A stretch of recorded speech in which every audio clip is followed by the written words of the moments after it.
इस स्टोरी के बारे में मैं सिर्फ इतना कहूँगा जो मैंने लिखा था कि शायद किसी एक घर के अंदर हिंदुस्तान में, आज़ाद हिंदुस्तान में इतना बड़ा कत्लेआम नहीं हुआ होगा। एक ही फैमिली के 14 लोगों का कत्ल है, और हालांकि लाश 15 मिली, क्योंकि 15वां जो कातिल था आखिर में उसने खुद भी खुदकुशी कर ली। तो एक घर के अंदर 2 फ्लोर का एक घर, ग्राउंड फ्लोर और फर्स्ट फ्लोर, और उसमें 15 लाशें। और कहते हैं कि एक ऐसी कोई भी दीवार, फर्श, बेड, किचन, घर का कोई हिस्सा ऐसा नहीं था, इवन सीढ़ियाँ, जहाँ पे खून के निशान ना हो।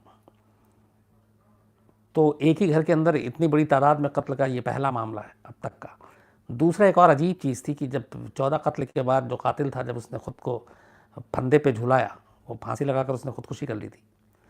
तो जब लोग पहुंचते हैं और पुलिस पहुंचती है और उसकी लाश जब झूल रही थी, तो उसके एक हाथ में वही चाकू था, वो खंजर था जिससे उसने 14 लोगों को मारा था, और वो खंजर उसके हाथ से छूटा नहीं था। लाश लटक रही थी, वो मर चुका था, लेकिन वो खंजर, वो चाकू उसके हाथ में तब भी था, खून से बिल्कुल सना हुआ। ये कहानी और ये हादसा, ये वारदात जो हुआ, ये 28 फरवरी 2016 की बात है।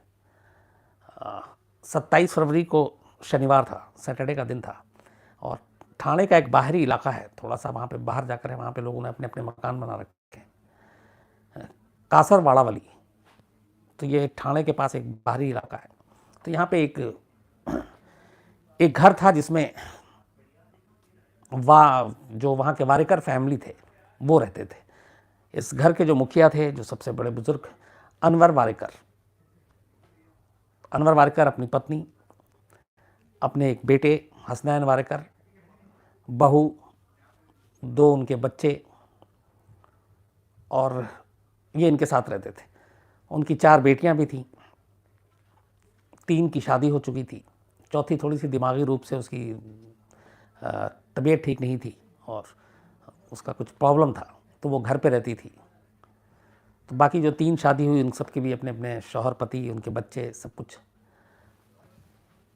और पूरा परिवार अच्छा खासा पैसे वाला भी, सब कुछ ठीक ठाक। तो इनका जो बेटा था हसनैन वारेकर, इसने कॉमर्स में ग्रेजुएशन किया, और एक सीए की कंपनी में, चार्टर्ड अकाउंटेंट की कंपनी में अच्छे खासे पोस्ट पे था। करीब 70-80 हज़ार रुपये उसकी सैलरी हुआ करती थी उस वक्त। लेकिन फिर कई सारी चीज़ें आई, उतार चढ़ाव भी आए, फिर इसने कर्ज़ लेने शुरू किए। करीब 60-65 लाख के इसके ऊपर कर्ज़ भी था। बट नहायत शरीफ, जितने पड़ोसी, जितने तमाम लोग, उनका कहना था कि वो हमेशा लोगों से इज्जत से बात करना, और दीन धर्म का भी पाबंद एकदम। ये जो पूरी वारेकर फैमिली थी, इनकी एक ख़ास बात ये थी कि हर हफ्ते ये एक फैमिली गेट टुगेदर किया करते थे, और हर वीक में अलग अलग, जैसे कभी अनवर साहब के घर पे होती थी कि सारे उनकी जो बेटियां, उनके शौहर, उनके बच्चे, सबको बुला लिया। तो कभी अगले हफ्ते उनमें से किसी बेटी के घर, फिर दूसरी तीसरी बेटी के घर। बट ये एक रूटीन में शामिल था कि हर हफ्ते पूरे फैमिली की एक गैदरिंग होती थी, दावत दी जाती थी, जिसमें लोग खाना खाते थे। 27 फरवरी सैटरडे के दिन भी जो बारी थी दावत देने की, इस बार वो अनवर वारेकर के घर की थी, जो उनके बेटे हसनैन वारेकर, उसकी उम्र 35 साल, उसको दावत देनी थी। तो इसने अपनी सारी बहनों को बोला और उनको दावत पे बुलाया, घर पे खाने पे। 3 बहनें इसकी जो थीं, तीनों की शादी हो चुकी थी, उन तीनों को बुलाया, और 3 और अपने रिश्तेदारों को उसने बुलाया। लेकिन एक अजीब चीज़ ये थी कि उसने जो 3 बहनों को बुलाया, उन तीनों बहनों के हस्बैंड को नहीं बुलाया। उसने कहा कि आपके लिए दावत संडे को होगी, और ये सैटरडे रात की बात थी। ये थी कि सैटरडे को ये दावत है, बहनें फिर यहीं रहेंगी, और सैटरडे को आप लोगों की अलग से दावत होगी, घर पे ही होगी। तो सैटरडे का दिन उसके बाद तय हुआ, दावत का वक्त नज़दीक आया। उसके बाद ये खाना वाना घर में बना, ये कोल्ड ड्रिंक भी लेकर आया, और जो 3 और लोगों को इसने बुलाया था, अपनी बहनों और उनके अलावा, आंटी थी और एक आध 2 लोग और थे, वो नहीं आए किसी वजह से। और ये 3 वो थे जिनसे इसने उधार भी ले रखा था, आपस रिश्तेदारों में ही, बट वो किसी ना किसी वजह से उस घर में नहीं आए। एक इसकी बहन जो शिबू थी, उसको लेने ये खुद गया। हालांकि जनरली सभी बहनें खुद आ जाती, पर वो था कि शायद कुछ उसकी प्रॉब्लम है, शायद ना आ पाए, लेकिन ये खुद जाता है और उस बहन को भी ले आता है। उसके बाद घर में दावत होती है। तो उस दिन इस घर में कुल 16 लोग थे। 16 लोगों में जो हसनैन वारेकर के माँ बाप, इसके फादर थे अनवर जिनकी उम्र 55 साल थी, अम्मी असगरी जिनकी 50 साल थी, ज़बीन हसनैन की वाइफ 28 साल की उम्र थी, और इसकी एक बेटी मुबशिरा जिसकी उम्र 6 साल थी, और एक बेटी उमेरा जो सिर्फ 4 महीने की थी। इसके अलावा 3 बहनें बाहर से आई थीं, शबीना, बतूल और मारिया। इनकी उम्र 35, 30, 28 साल थी, और भांजे और भतीजे थे 12 साल, 16 साल, 5 साल और एक 5 महीने। खुद इसकी हसनैन की वाइफ थी, वो सिर्फ 10 दिन पहले ही घर लौटी थी, क्योंकि इसको एक दूसरी बेटी पैदा हुई थी और वो अपने मायके में थी, और 10 दिन पहले वो आई थी, और जो बच्ची थी वो 4 महीने की थी। तो ये सभी घर आते हैं, सब घर पे खाना खाते हैं। खाना खाने के बाद उन सबको कोल्ड ड्रिंक दिया जाता है, और इसके बाद अचानक उस कोल्ड ड्रिंक में कुछ मिला हुआ था, जिसकी वजह से एक एक कर घर के लोग बेहोश होना शुरू हो जाते हैं। बेहोश होना जब शुरू हो जाते हैं, उसके बाद रात 1 से 3 बजे के दरमियान ये जो घर का इकलौता बेटा था हसनैन वारेकर, ये एक चाकू उठाता है, और वो चाकू वो था जो इसके फादर अनवर वारेकर लेकर आए थे बकरीद पे कुर्बानी देने के लिए। जो बकरा काटते हैं बकरीद पे कुर्बानी देते हैं, हमेशा बकरीद पे कुर्बानी जो है ये खुद हसनैन वारेकर देता था, बकरा यही काटा करता था, और उसी चाकू से। तो रात जब एक एक करके सब बेहोश हो जाते हैं, तो फिर ये एक एक कर माँ, बाप, बहनें, उनके बच्चे, अपनी बीवी के दोनों बच्चों, उन सबको एक एक कर ये उनका गला काटना शुरू कर देता है। माँ के पास ये जब पहुंचता तो माँ थोड़ी सी, असर कम था तो वो गिड़गिड़ाती भी हैं कि तुमको मैंने पैदा किया, तुम मेरी औलाद हो, लेकिन वो माँ को भी नहीं छोड़ता, माँ का गला काट देता है। इस बीच में एक इसकी बहन जो सुबिया थी, जिसको ये लेने खुद गया था और वो लेकर आया था, वो उसको कुछ शोर सुनाई देता है। अच्छा, सबसे पहले वो उसने ये सारे जो लोग थे जिनको मारा, वो फर्स्ट फ्लोर पे थे और सुबिया ग्राउंड फ्लोर पे थी। तो फर्स्ट फ्लोर जब सबको एक एक करके वो बारी बारी से मार रहा था, तो माँ की चीख की आवाज़ आई, तो सुबिया के कानों तक आई। सुबिया अपने कमरे में थी और वो भी पूरी तरह से होश में, मतलब बेहोश नहीं थी। तो बाहर निकलती है, और बाहर निकल के जब जैसी बाहर निकलती है तो वो देखती है कि हर तरफ घर में खून ही खून, एक तरफ बाप की लाश, भाभी की लाशें, बच्चों की लाशें। तो बिल्कुल उसको कुछ समझ में नहीं आता, और इतने में वो देखती है कि उसका भाई उसकी माँ को मार रहा है। वो चीखती है, डरती है। तब तक वो भाई भी देख लेता हसनैन, वो भाग आता है, उसको पकड़ता है, उसको मारने की कोशिश करता है, चाकू चलाता, चाकू उसके गले में भी लग जाता है। लेकिन ये किसी तरह फिर भी धक्का देती है और बेडरूम में अपने आप को अंदर घुसती है और धक्का देकर दरवाज़ा बंद कर लेती है। वो दरवाज़ा पीटता रहता है। अब ये दरवाजे के अंदर डरी सहमी बुरी तरह से। रात के करीब 2:30 बज रहे हैं, 3 बज रहे हैं। उसके बाद ये जिस बेडरूम में बंद थी ग्राउंड फ्लोर पे, उस बेडरूम की खिड़की थी जो लोहे की जाली वाली, और वो बाहर अचानक चीखना शुरू कर देती है मदद के लिए, बचाओ बचाओ। वो इलाका ऐसा था जहाँ पे लोग रात को भी कुछ कुछ जागते होते थे। फिर वहीं पे एक स्टील का गिलास रखा था, उसने स्टील का गिलास को पीटना शुरू कर दिया खिड़की के ऊपर। उससे शोर हुआ, लोगों ने आवाज़ सुनी, लोग भाग कर आए खिड़की के पास, देखा तो ये बदहवास, इसके लगभग पूरा खून इसको भी गिर रहा है। जो चाकू मारा था उसको बस नसीब था इस सुबिया का कि वो जो गले की ये जो नली है, बस 1 इंच का फासला था, वो नहीं कटा, बाकी सब कट गया था। तो जितनी हिम्मत थी तब तक वो चिल्लाती है और कह देती भाईजान ने सबको मार दिया, भाईजान ने सबको मार दिया। तब तक लोग भाग के आते हैं। उसके बाद कहते हैं कि तुम आओ, हम बात। तो उसने कहा कि नहीं, दरवाजे के बाहर मेरा भाई खड़ा है चाकू लेकर, वो मुझे मार देगा। तो फिर लोग कोशिश करके किसी तरह से खिड़की के जो रॉड है, वो जाली है, उसको तोड़ते हैं। सब पड़ोसी आकर मदद करते हैं। उन पड़ोसियों में कुछ रिश्तेदार भी थे, कुछ और भी कज़न थे, वो भी थे, सब आ जाते हैं और किसी तरह उस खिड़की को तोड़ के उसको, उस सुबिया को बाहर निकालते हैं। इस बीच में कुछ लोग पुलिस को कॉल कर देते हैं, पुलिस भी पहुँच जाती है। अच्छा, इस बीच में जब ये बेडरूम का दरवाज़ा बंद कर लेती है सुबिया, तो वो दरवाज़ा पीट रहा है हसनैन और ये कह रहा है कि तुम दरवाज़ा खोलो, मुझे अपने पास आने दो, नहीं तो मैं तुम्हारी बेटे को मार दूंगा। और सुबिया का एक बेटा था जो 4 साल का। अब ये घबराई भी होती है, लेकिन दरवाज़ा नहीं खोलती है, क्योंकि उसने अपने आंखों के सामने सबको मारते हुए देखा था।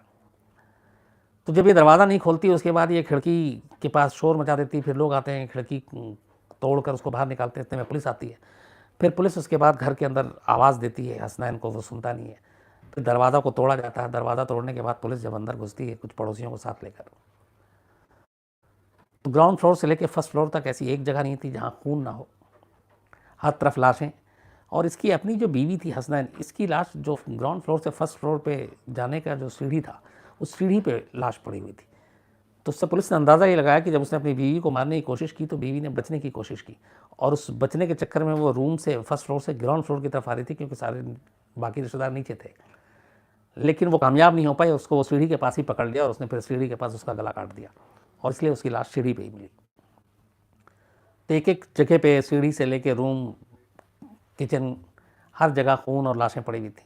उसके बाद पुलिस जब ऊपर जाती है तो एक कमरे में देखती है कि बाकी सारी लाशों के गला जो है वो कटा हुआ है, लेकिन इस हसनैन वारेकर की लाश घर में पंखे से झूल रही थी।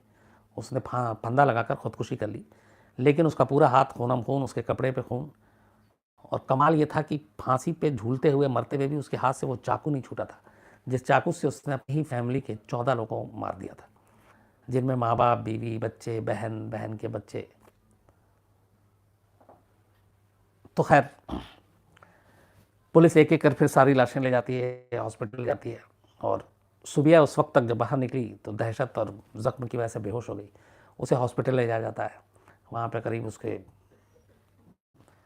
17-20 टाँके आते हैं, और डॉक्टर जब वो पूरा एग्जामिन करता है तो कहता है कि वो बहुत ही नसीब वाली थी, सिर्फ 1 इंच के फासले से उसका ये कटने से रह गया, वरना 14 की जगह अंदर 15 लाशें होती। सदमे में और गले में सारा टाँका, धीरे धीरे खैर वो ख़तरे से बाहर होती है, और उसके बाद पुलिस को बयान देती है। जब सुबिया बयान देती है तो फिर वो पूरी कहानी सामने आती है, और वो बताती है कि किस तरह मेरे भाई ने एक एक करके सबको मारा था। तो उस रात की कहानी जो मैंने आपको बताई, ये सारी चीज़ें यही बताती है।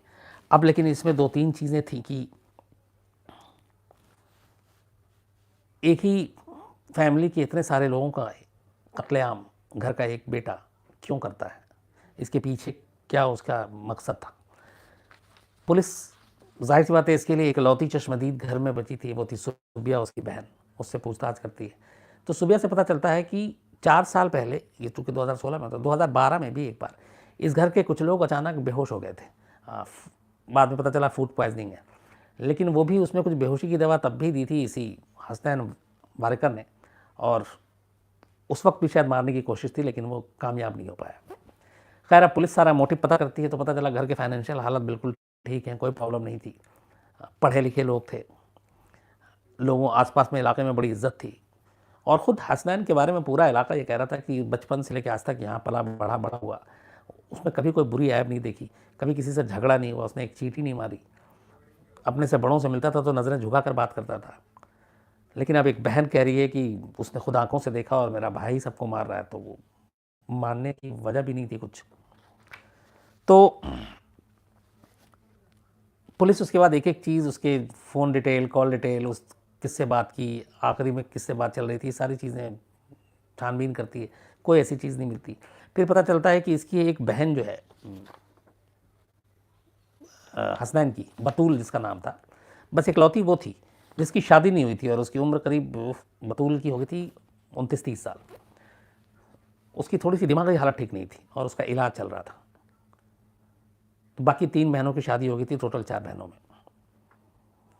तो जब सारी चीज़ें बातचीत हुई तो फिर सुबिया ने बताया कि जो दिमागी रूप से जो उसकी बहन कमज़ोर थी, उसका जो इलाज चलता था तो डॉक्टर एक दवा देते थे, वो दवा वो हमेशा खाती थी, लेकिन बीच में कुछ वक्त से अचानक अपनी बहन की दवा हसनैन खाना शुरू कर दिया। एक दिन उसकी अम्मी ने देख लिया और उन्होंने उससे पूछा कि ये क्या है, तो उसने कहा कि ये तुम इसकी दवा क्यों खा रही हो, तो दिमागी रूप से वो टूके फिट नहीं है इसलिए ये दवा है, तुम ठीक ठाक हो। तो इसने कहा कुछ नहीं, इस दवा का इतना कोई असर नहीं होता बड़ी, लेकिन वो अजीब चीज़ लगी थी कि वो अपनी बहन की दवा क्यों खा रहा, और उसने कई बार खाया, लेकिन उसका पूरी इन्वेस्टिगेशन में कहीं ये पता नहीं चला कि उसका कुछ दिमागी रूप से कुछ ऐसा ही प्रॉब्लम थी या कोई इलाज किया उसने कभी नहीं किया। लेकिन सुबिया ने बताया कि एक बार बतूल ने उसे बताया था कि हसनैन ने उसके साथ कुछ अजीब हरकत करने की कोशिश की थी, जो बहन जिसकी दिमागी हालत ठीक नहीं थी। तो सुबिया ने अपनी बाकी बहनों को भी बताया, और एक दिन उसकी माँ भी थी, उनके सामने बताया। कह रहे हैं कि जब वो ये बात बता रही थी कि ये जो भाईजान हैं, ये हमारी एक जो बहन, उनके साथ कुछ गलत हरकत कर रहे हैं, तो उस वक्त घर में पर्दे के पीछे हसनैन खड़ा हुआ था। एक जो पूरी बातें आई, जो सुबिया ने ही बताया कि उसे बाद में कैसे यकीन हुआ, तो उसने सुन ली थी, और उसे ये पता चल चुका था कि इस पूरे घर के लोगों को शायद उसकी इस कारस्तानी के बारे में पता चल चुका है। तो वो तभी बहुत गुस्से में आ गया था। दूसरा, पता चला कि उसके ऊपर काफ़ी, उसने अपने रिश्तेदारों से बहुत सारे पैसे कर्ज ले रखे थे, और अपनी उस दिन फैमिली जो बहनें इन सबको बुलाने के अलावा जो उसने 3 और लोगों को बनाया था, 3 रिश्तेदारों को वो 3 रिश्तेदार थे जिसने इसने पैसे ले रखे थे उधार।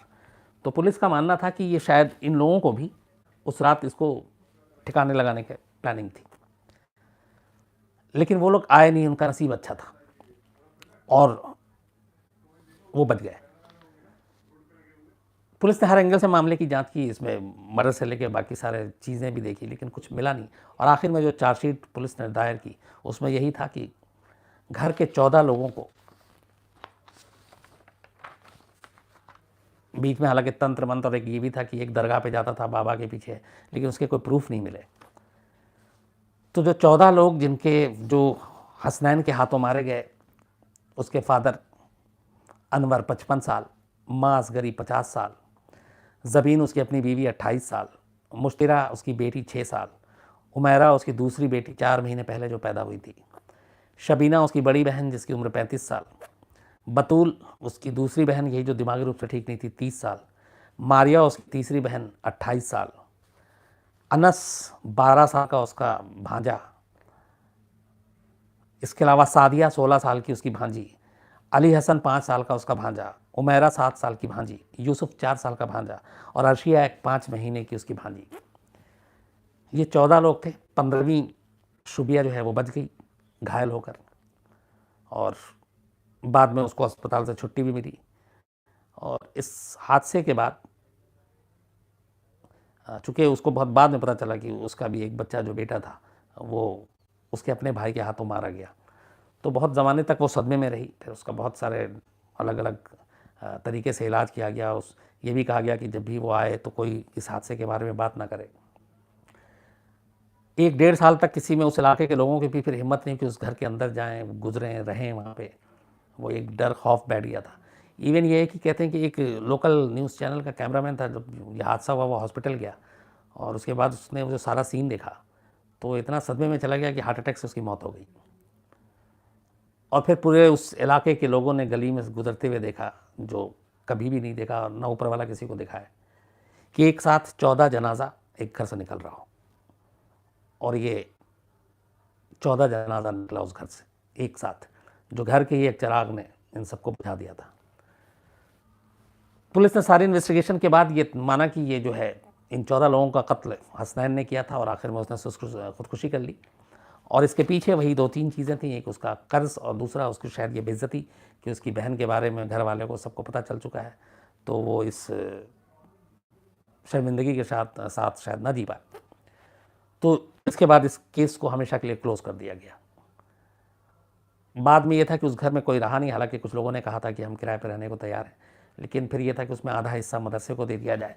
अब बाकी उस घर की इकलौती वारिस जो है वो शुबिया ही बची, इकलौती उस घर में जो थी, बाकी सारे मारे गए। लेकिन आज भी वहाँ से उस घर के करीब से जो गुजरता है तो एक बार के लिए कांप उठता है, क्योंकि एक घर के अंदर एक ही फैमिली के 14 लोगों के कत्ल की ऐसी दूसरी कहानी हिंदुस्तान में कहीं और नहीं। तो ये थी पूरी कहानी।